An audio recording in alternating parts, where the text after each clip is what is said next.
What happens when only one dream gets chosen, but two hearts were built to carry it?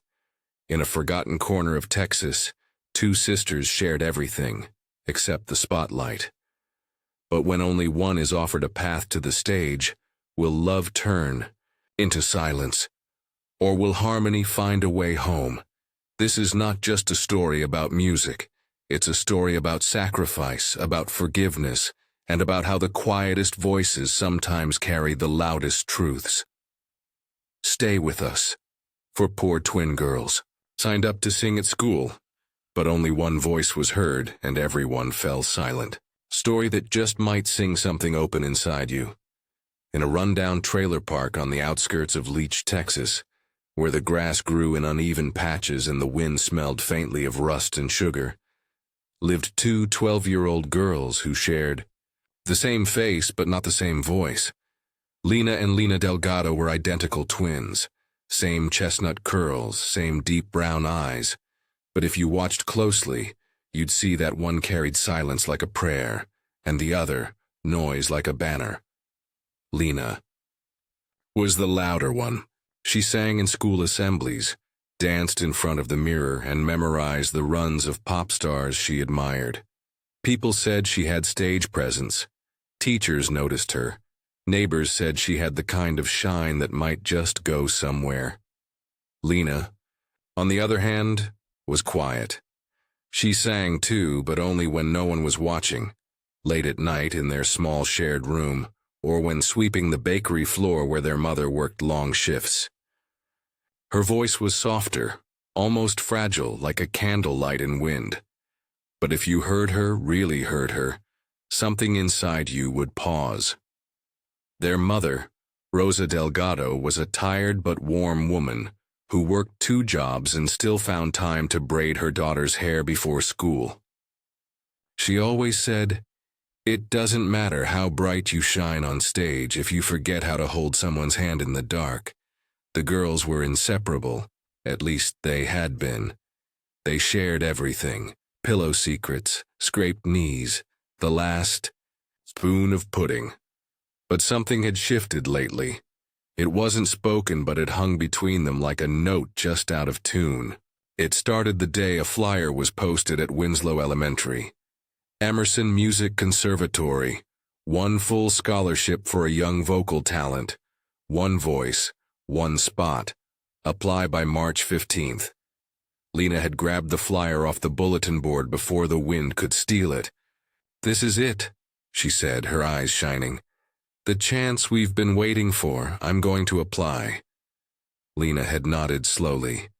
"Yeah, you should." But that night, long after Lena fell asleep with dreams of spotlights, Lena sat on the floor beside her bed, clutching the same flyer. She read it again and again, then looked at the small wooden box where she kept her scribbled lyrics and worn-out lullaby tapes. She didn't tell Lena she planned to apply, too. The audition required a single performance, recorded and submitted before the deadline. Their school's music teacher, Ms. Hawthorne, offered to help anyone without equipment. Lena signed up for the Thursday slot. Lena picked the one right before it.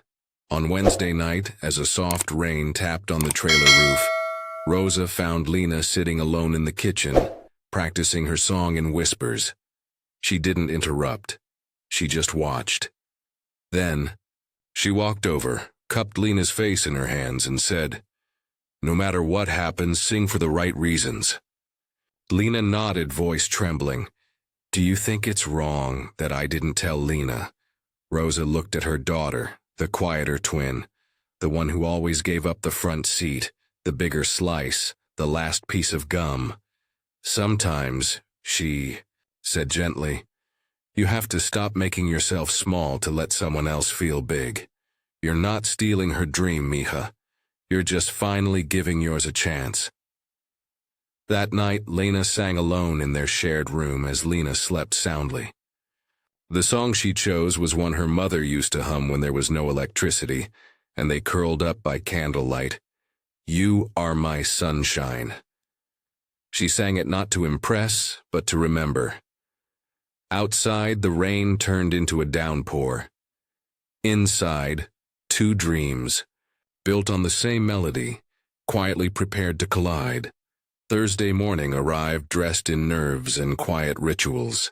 Rosa left early for the bakery, leaving behind 2 packed sandwiches and a note written on a paper towel. Whichever one of you gets in, you both win in my heart. The twins ate in silence. For the first time in months, there was no humming.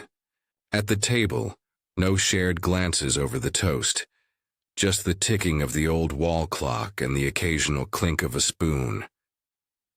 At school, Lena carried her small lyric notebook like a secret. She wore her plainest sweater, the one with the frayed sleeves, as if trying to vanish into it. Lena, meanwhile, walked with headphones around her neck and lip gloss shining under the sun. She looked the part. She always did. Their auditions were scheduled back to back. Lena stood outside the music room first, alone, watching the red recording in progress light flicker on. Her palms were damp. She pressed her back to the wall and whispered the lyrics to herself one last time. Then, Ms. Hawthorne opened the door and called her name. Inside, the room was dimly lit. No audience. Just a single microphone, a small stool, and the camera mounted in the corner. Lena stepped up, nodded at Ms. Hawthorne, and took a shaky breath. She sang. No theatrics, no runs. Just the honest, unadorned truth of a girl who sang in the dark when no one was listening. Her voice trembled at first, then found steadiness. When she sang the final line, "Please don't take my sunshine away." Her eyes shimmered, but she didn't cry. Ms. Hawthorne looked up from her notes. For a moment she said nothing. Then softly, "Thank you, Lena." Lena stepped out, heart pounding. Seconds later, Lena walked in, all confidence and sparkle. She had prepared a pop number, catchy, upbeat, full of high notes and head turns. Her voice filled the room like sunshine on a parking lot. She hit every note. She smiled for the camera. She even winked at Miss Hawthorne on her way out. The hallway between them stretched longer than usual. Lena was still near the exit, pretending to flip through her notebook. Lena stopped. "You did yours already?" Lena nodded. "Yeah." Lena tilted her head. "Didn't even tell me you signed up." Lena looked down. "I didn't want to make it a competition." There was a pause. Then Lena shrugged, masking the flicker in her eyes. "May the best girl win." But as they walked home that evening, shoulder to shoulder, something had changed. The bond that once wrapped them like a shared blanket now felt stretched thin, threadbare in places. They had both sung. But only one spot waited. It arrived in a pale blue envelope, creased at the corners, addressed in neat block letters. Emerson, Music Conservatory. Rosa spotted it first, wedged among coupons and overdue bills in their rusty mailbox. Her fingers trembled as she pulled it free, calling for her daughters with a voice that shook like wind through an old screen door. Lena. And Lena stood side by side in the cramped kitchen as Rosa opened the letter. It wasn't addressed to both of them. It was only addressed to Lena. Rosa unfolded the paper slowly. The girls watched her lips move as she read silently. Her eyes glistened. "Dear Lena Delgado," she began, her voice uneven. "We are honored to inform you that you have been selected for the Emerson Music Conservatory's Summer Vocal Scholarship Program." The room fell still. Lena's breath caught in her throat. She looked at Lena, who was staring straight ahead, eyes unreadable. You got in," Rosa whispered, placing a trembling hand on her shoulder. "Mi amor, you got in." Lena didn't smile. She didn't move. She looked at Lena, waiting for a reaction, a word, a blink, anything. But Lena only turned away, picked up her school bag, and walked to their shared room. The door closed gently.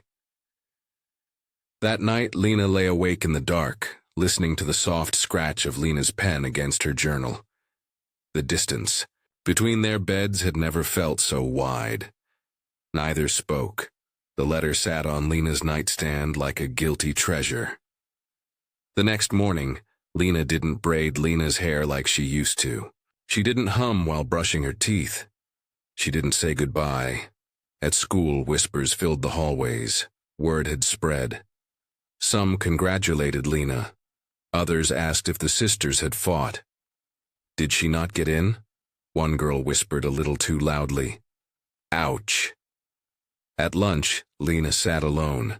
The weight of the scholarship pressed down like a crown made of thorns. That evening, Rosa came home with a small cake and a single candle. We should celebrate, she said gently. But Lena only stared at it, the frosting spelling her name, like an accusation. I don't want cake, she said quietly. Later that night, a folded piece of paper appeared on Lena's pillow. It wasn't signed, but the handwriting was unmistakable. You didn't steal anything. You just sang. I'm the one who can't figure out why I feel like I lost more than a scholarship.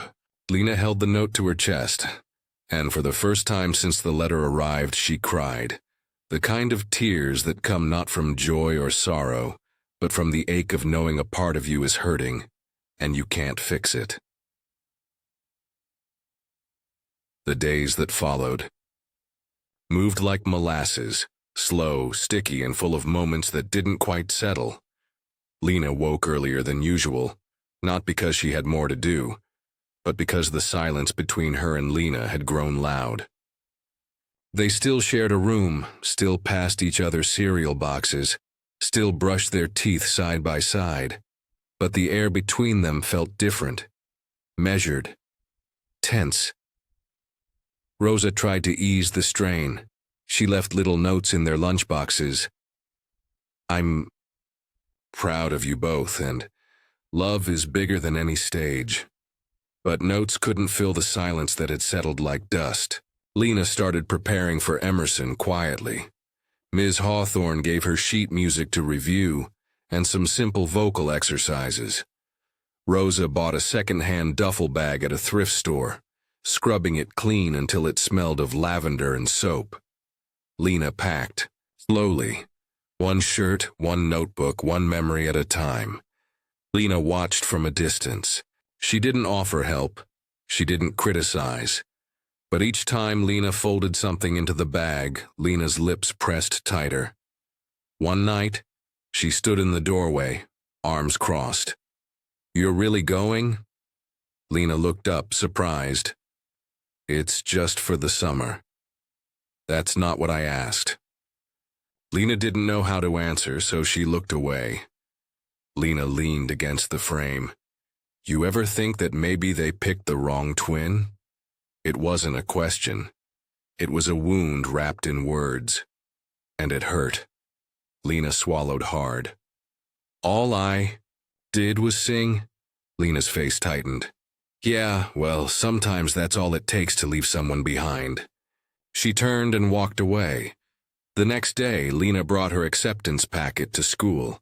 She needed to turn in travel forms and medical records. As she walked down the hallway, she caught glimpses, people staring, whispering. It wasn't just pride or curiosity. There was envy now. Some students assumed she was the better twin. Some whispered things about Lena being jealous. Lena hated it all. She walked into the music room and found Ms. Hawthorne tuning a guitar. The teacher looked up and smiled warmly. Ready for your next steps? Lena hesitated, then said softly, I don't want to go if it means losing her. Ms. Hawthorne set the guitar down. You won't lose her. Not forever. But this moment, this choice, it's yours. Don't shrink just to make someone else comfortable. That's not kindness, that's sacrifice. And sometimes the most loving thing you can do is keep going. That afternoon, back at home, Rosa called the girls into the living room. She had 2 bus tickets in her hand. I talked to the program director, she said. They said family can accompany participants for orientation. I thought maybe both of you could come, at least for the first few days. Lena looked at Lena, eyes hopeful. But Lena shook her head. That's her journey, not mine. Rosa's face fell, but she said nothing more. That night Lena couldn't sleep. She sat by the window, watching the moonlight paint silver across the floor. She thought about lullabies, about scraped knees and shared dreams. She didn't want to win at the cost of losing her sister. So she reached under her bed, pulled out the acceptance letter, and stared at it for a long, long time. She didn't rip it. She didn't burn it. She just held it and whispered into the night, "Please don't take my sunshine away." The morning of Lena's departure arrived too quietly. The sky above Leach, Texas was overcast, and the trailer park smelled faintly of rain and old earth. Rosa moved about the kitchen with a strange mix of pride and heartbreak, packing sandwiches and folding clothes with hands that trembled. Lena sat on the edge of her bed, lacing her worn sneakers with slow, deliberate fingers. Her duffel bag was zipped, her acceptance letter tucked between the pages of her song notebook. Everything was ready, except Lena. She hadn't spoken a full sentence in 2 days. Rosa knocked gently on their bedroom door. "Bus leaves at 8:30, mija." Lena nodded. "I know." She looked toward Lena's bed. Her sister sat cross-legged, staring at the floor, arms wrapped around an old pillow. They had once fought over that pillow, declaring it the softest in the whole trailer. Now it sat between them like a border. "I wish you'd come," Lena whispered. Lena didn't answer. She just hugged the pillow tighter. Rosa drove Lena to the station in near silence. The bus was already idling, engine purring like a tired lion. Parents hugged children. A few students bounced with excitement. But Lena just stood there, searching the crowd, searching for a sister who wasn't coming. As the final boarding call echoed over the platform, Rosa reached into her purse and handed Lena something, a small box. Inside was a delicate gold pendant shaped like a sun. "It was mine when I was your age," Rosa said. "I wore it the day I left home. I thought maybe it could be your light now." Lena pressed the pendant to her chest. She didn't speak. She couldn't. Her voice felt lodged somewhere between her heart and her throat. She boarded the bus, found a window seat, and stared out at her mother waving. As the engine roared to life, she placed one hand flat against the glass. Rosa did the same. But then, just as the wheels began to turn, a shadow darted across the parking lot. Lena, barefoot, breathless, hair tangled from sleep, she sprinted alongside the bus, her hand outstretched. "Lena!" she cried, her voice cracking. "Wait!" The driver slowed, startled. Lena scrambled from her seat and ran to the door. It hissed open. The air between them was thick with dust and tears. "I couldn't let you go without this," Lena said, pressing something into Lena's palm. It was a folded piece of paper. Lena opened it. A drawing. 2 girls sitting under a tree, one playing a guitar, the other singing. Below it, a line written in Lena's neat slanted handwriting. "Even when we're apart, I'll be the harmony to your melody." Lena's lips quivered. She flung her arms around her sister, burying her face in her shoulder. "I'm sorry." She sobbed. "So am I," Lena whispered. "Sing like I'm still right there beside you." The bus driver gave them a moment longer before gently clearing his throat. Lena nodded, stepping back. "I'll write every day," she said.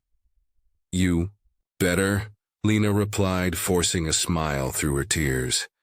As the bus pulled away, Lena looked back. Lena stood on the curb, barefoot, clutching the old pillow.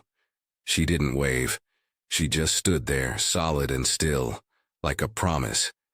and for the first time in weeks, Lena allowed herself to cry without guilt. Because love, she finally understood, didn't always mean holding on. Sometimes it meant letting go, so that someone else could rise. The bus pulled into Austin just after noon, its brakes hissing as it settled beside a line of other arrivals. Lena stepped off with her duffel slung over one shoulder, her notebook pressed tightly to her chest. The air was heavier here, warm and full of city sounds, car horns, distant music, conversations in quick, unfamiliar rhythms. Clara Jensen, the Emerson program coordinator, greeted her with a clipboard and a soft smile. "Lena Delgado, welcome to Emerson." She looked the part of someone who understood music, gray curls pinned up, wide-rimmed glasses, and a voice that sounded like it once sang in cathedrals. Clara handed Lena a map and a welcome packet. "You're in Dorm C, 3rd floor. Orientation. Starts at 4 in Willow Hall. Settle in first, you've got time." Lena nodded, murmured a thank you, and began the long walk across the sun-drenched campus. The dormitory buzzed with energy. Students wheeled in matching luggage, called out to friends, filled the stairwells with laughter. Lena kept to the side, her bag bumping against her leg, her heart thudding in her chest. Inside her assigned room, she found a tall girl with auburn curls already unpacking. The girl turned and offered a brief smile. "You must be Lena. I'm Eliza, from Boston." Lena offered a quiet hello. Eliza's side of the room already had posters, pillows, and a small Bluetooth speaker playing light jazz.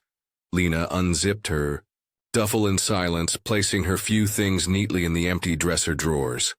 Orientation was held in Willow Hall, a domed auditorium lined with mahogany chairs and stained glass windows. Clara stood at the front, welcoming them with a calm confidence that held the room together. "At Emerson, we are not looking for perfection," she said. "We're looking for authenticity, for stories carried in sound.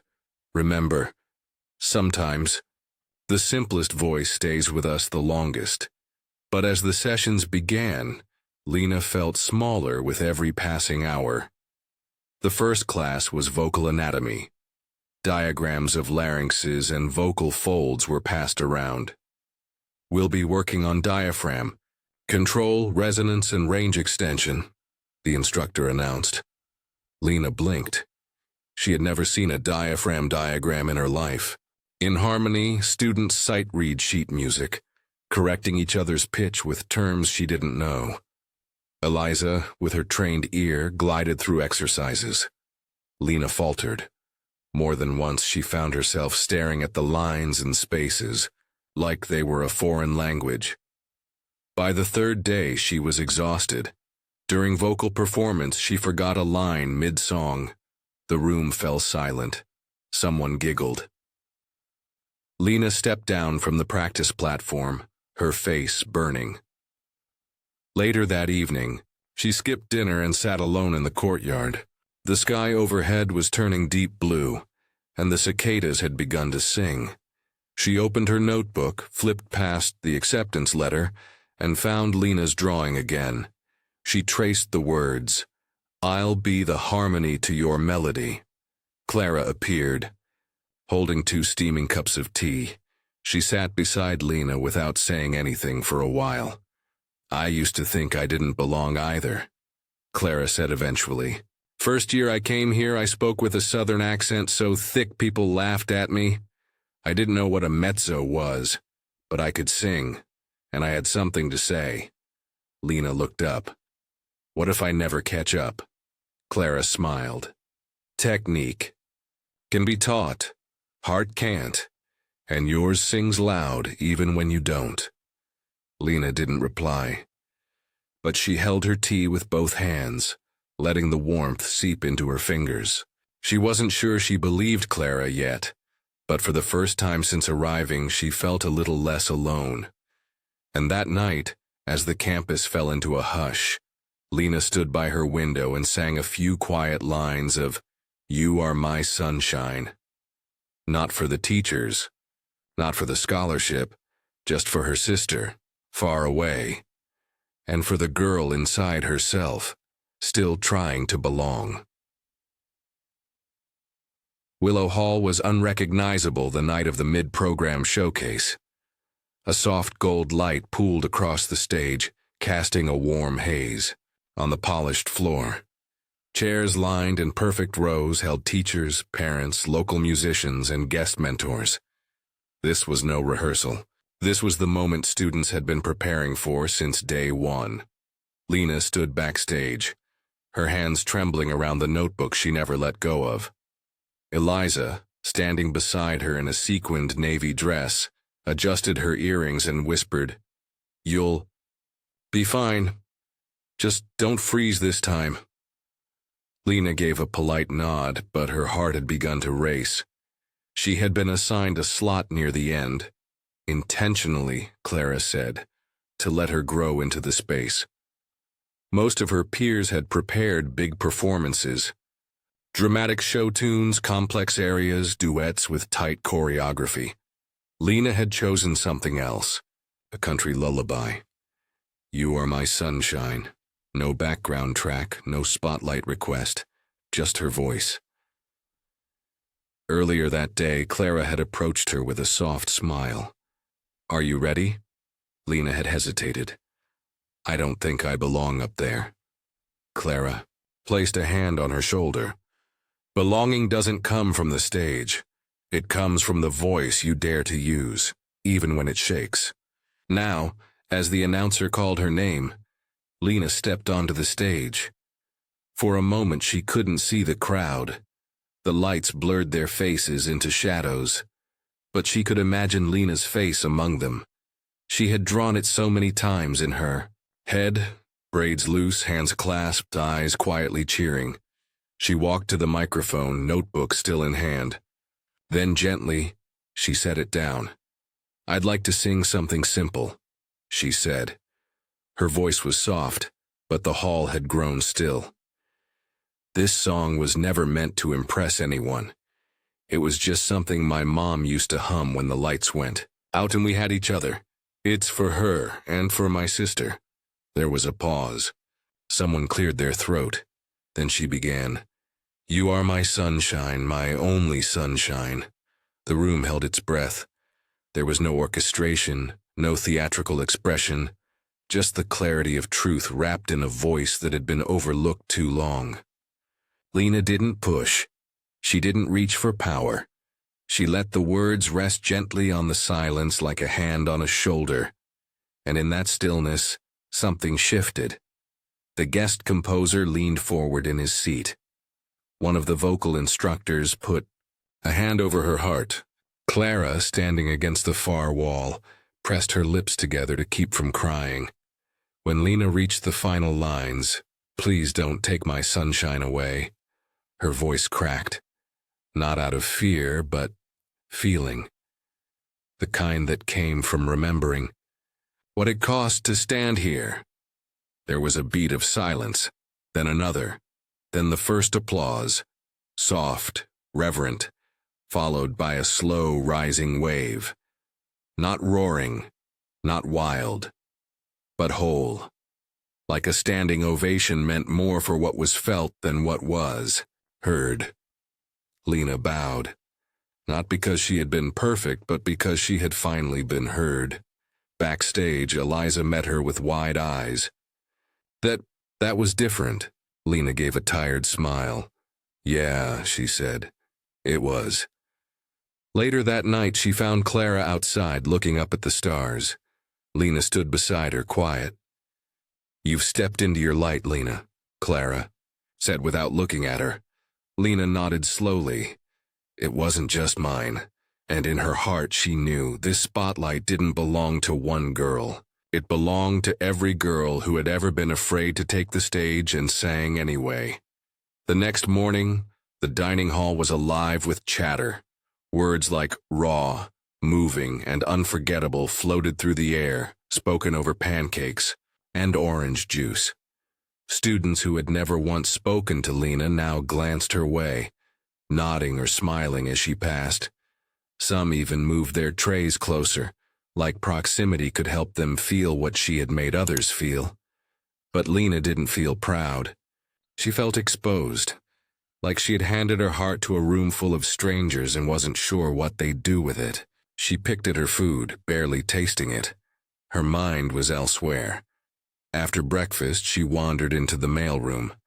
She wasn't expecting anything, but the habit of hope was hard to break. Inside her small cubby was a thin envelope, no stamp, no return address, just her name, written in handwriting she'd recognize anywhere. Lena. Hands trembling, she sat on the nearest bench and opened it. There was no greeting, no date, just a single sheet of lined paper folded carefully into thirds. I watched your performance. They uploaded it to the school's YouTube channel. I didn't think I'd click, but I did. And then I couldn't. Stop watching. I thought hearing you would hurt, but it didn't. It healed something I didn't even know was bleeding. You sang like no one ever told you to be quiet, and for the first time, I realized maybe I had. I'm sorry, Lena. You deserved that stage, not instead of me, just beside me. And since I couldn't be there, thank you for bringing me with you anyway. Love. Lena. Lena's breath caught somewhere between a laugh and a sob. The bench beneath her felt unsteady. She folded the letter back with careful hands as if it were something sacred. Outside, the sky had brightened. The cicadas hummed in the distance, and someone nearby was practicing scales on a piano. She followed the sound until she found an empty rehearsal room. No mirrors, no audience, just a piano. She sat, pulled the letter from her pocket, and placed it on the stand. Then she lifted her hands. Lena didn't play well. Her fingers stumbled, but she played anyway. A slow, imperfect melody, notes rising like questions, falling like forgiveness. As she played, she sang. Not loudly, but with a kind of quiet certainty. You make me happy when skies are gray. She didn't cry. She didn't need to. Because in that moment she felt her sister in every note, in the pauses, in the breath between verses, in the fact that somewhere hundreds of miles away, Lena had finally heard her, not just her voice, but her heart, and had answered later that day. Clara found her still sitting at the piano. Mail from home, she asked gently. Lena nodded. A letter I didn't expect. Did it help? Lena looked at the paper one more time, then smiled. More than she'll ever know. Clara gave her a long look. Then, in a rare gesture of affection, placed a hand on Lena's shoulder. Hold on to that. Some voices carry farther than they think. And Lena knew. The real song wasn't the one she sang on stage. It was the one that finally found its way back home. The last week of the program arrived wrapped in the scent of summer grass and impending goodbyes. Students rehearsed final numbers in every corner of campus. Beneath trees, in stairwells, even outside the dining hall. Everyone was preparing for the farewell concert. It wasn't a competition, just a celebration. But for Lena, it felt like something more. She had written back to Lena 2 days after receiving the letter. It wasn't long, just a few lines. Thank you for hearing me. I carry you in every note. She hadn't expected a reply, but the reply came. On the morning of the final rehearsal, a small box awaited her in the mailroom. Inside was a charm bracelet with a single silver treble clef and a note in Lena's voice. A harmony needs more than one note. Keep singing. I'll meet you in the next chorus. Lena wore it that night, the charm catching stage light like a secret between sisters. The concert hall was packed, parents, faculty, donors, even a few local journalists. Lena peeked out from the curtains and scanned the crowd. Her mother wasn't there. She couldn't afford the trip, but Lena had sent her a recording, and that was enough. As the show began, Lena waited backstage, her bracelet cool against her wrist. Eliza performed first, dazzling and confident. Other students followed, belting Broadway, crooning jazz. The crowd clapped, cheered, offered standing ovations. Each act was brilliant in its own way. Finally, Clara stepped onto the stage. Our next performer is someone who reminded us all that you don't have to sing loudly to be heard. She smiled. Please welcome Lena Delgado. Lena stepped out into the warm wash of light. She held no guitar, no mic, no props, just her voice and the small silver charm on her wrist. She didn't introduce the song. She didn't need to. The opening hum of Scarborough Fair rose from her like breath on glass, soft, clear, haunting. This time there was no trembling. She wasn't performing. She was remembering. Each lyric called back nights in the trailer when the world was quiet and her mother hummed lullabies into the dark. Each note carried the sound of Lena's laughter across pillow fights and shared spoons of peanut butter. The music wasn't perfect, but it was whole. When she reached the final verse, she let the silence stretch before the last word. Not because she forgot, but because it felt like Lena was singing it with her. And then she finished. No applause at first. Then someone in the third row stood. Lena's breath caught. It was Rosa. Somehow, some way, her mother had come, her work apron still in her bag, eyes glassy with pride. She didn't clap. She just stood, hand over her heart. And that was enough to bring others to their feet. The applause built slowly like a tide returning home. Eliza clapped first, then the instructors, then the entire hall. Lena bowed once, bracelet glinting in the light. She was no longer just a girl from a trailer park. She was a voice that had traveled miles, across distance, silence, and misunderstanding, and returned with something more powerful than perfection. She had returned with harmony. Key. Morning after the concert, the campus stirred with slow, tender movements. Suitcases rolled across cobblestones. Laughter echoed in half-finished goodbyes. Students hugged long and hard, promising to write, to call, to never forget.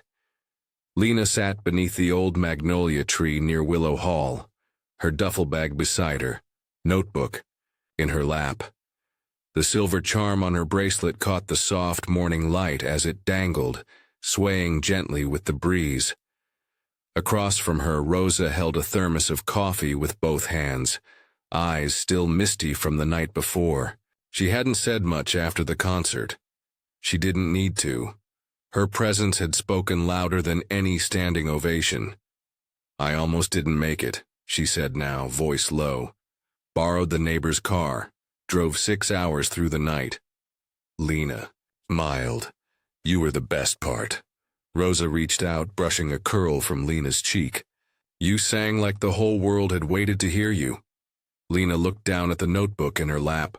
On the last page was a new song, unfinished, still fragile, like a wing learning how to open. Its title, Two Hearts. Just then, her phone buzzed. A message from Lena. Photo attachment. Their shared bedroom. One bed unmade, one perfectly tidy. On the wall above the headboard, a new drawing had been pinned. 2 girls beneath a tree, both singing, eyes closed, mouths open in joy. Below, you took me with you. I'll take you with me next time. Lena's breath hitched. Rosa leaned over, read the message, then nodded slowly. That's how you know it's real, Mija. When love doesn't hold you back, but walks beside you, even when you're far apart. Lena closed the notebook. She wants to apply next year. Rosa raised an eyebrow. Then you better keep practicing. She'll make you work for that duet. They both laughed. At the station, as buses began to fill, Clara found Lena in line. You've changed more than your voice, Clara said. You've changed the way people listen. Lena nodded. It wasn't just me. No, Clara agreed. It never is. Before boarding, Lena took out a stamped envelope and handed it to Clara. "Can you drop this in the mail for me?" Clara smiled. "Of course." Inside the envelope was a second copy of her final performance recording, and a note that simply said, "To my sister, so you'll never forget that your voice lives in mine." As the bus pulled away, Lena leaned her head against the window. She didn't feel small anymore. She didn't feel like she had taken something from someone else. She felt full, like her voice had made room for both of them. Back in Leech, Lena sat at their shared desk sketching another page, this time of a stage with two girls standing side by side under the same spotlight. She hadn't written any words beneath it yet. She didn't need to, because sometimes love doesn't arrive as an answer. It arrives as harmony. And that, Lena knew, was the most beautiful song of all. Thank you for staying with Lena and Lena until the final note.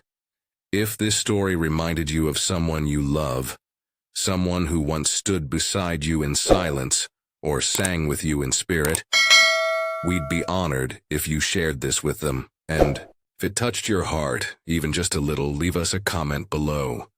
We'd love to hear the songs your heart still carries. Until the next story, stay kind, stay brave, and never stop singing.